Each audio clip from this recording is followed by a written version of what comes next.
I'll just give you an example. You have a person focus on the exhale, and you start by saying something like this.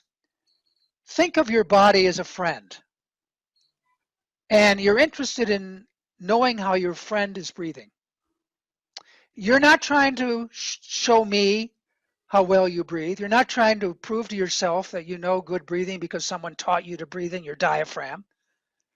You just want to see how your friend breathes. What does your friend do? Can you do that? Can you just sit back and see what your body's going to do by itself? Let's see. So we'll start with something like that. Then I'll have the person focus on the exhale, and I'll tell them a little about the exhale. Sitting in this chair right now, your exhale is a passive process. There's no need to use a muscle. It's a question of relaxing the muscles you've used to take the breath. Now, are you actually doing that? So I'd like you to focus on the breath. I'd like you to watch the breath going on. I'm not doing this with you. I'm just kind of, you know. I'm breathing now. So you watch the breath go out, and I want you to notice whether there's any pushing. Does it seem to be pushed out, or does it go out slow? Because normally it'll just go out slow. As you relax the inspiratory muscles, the breath will just go out slowly, and it'll get slower and slower, and then stop. Obviously, it has to stop before you can take a breath.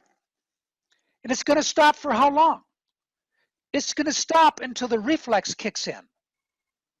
The inhalation reflex, the inspiratory reflex will kick in. And if you're really, observant, you can feel it. So as it comes and it stops,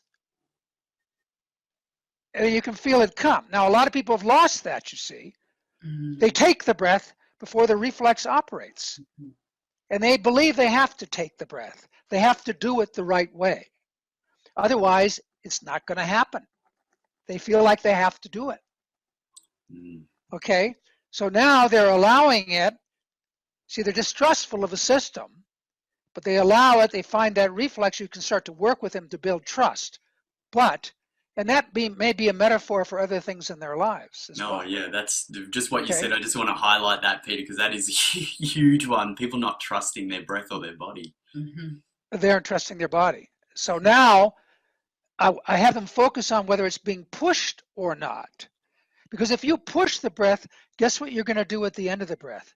You're going to reach for a big breath. And if you do that, you get into trouble right away. So that's putting that goes back to you putting the system out of balance. So then it's right, because when you take that big breath and you let the air out, you're going to lose too much carbon dioxide, and then you start to move into this carbon dioxide deficiency state where you're going to get symptoms.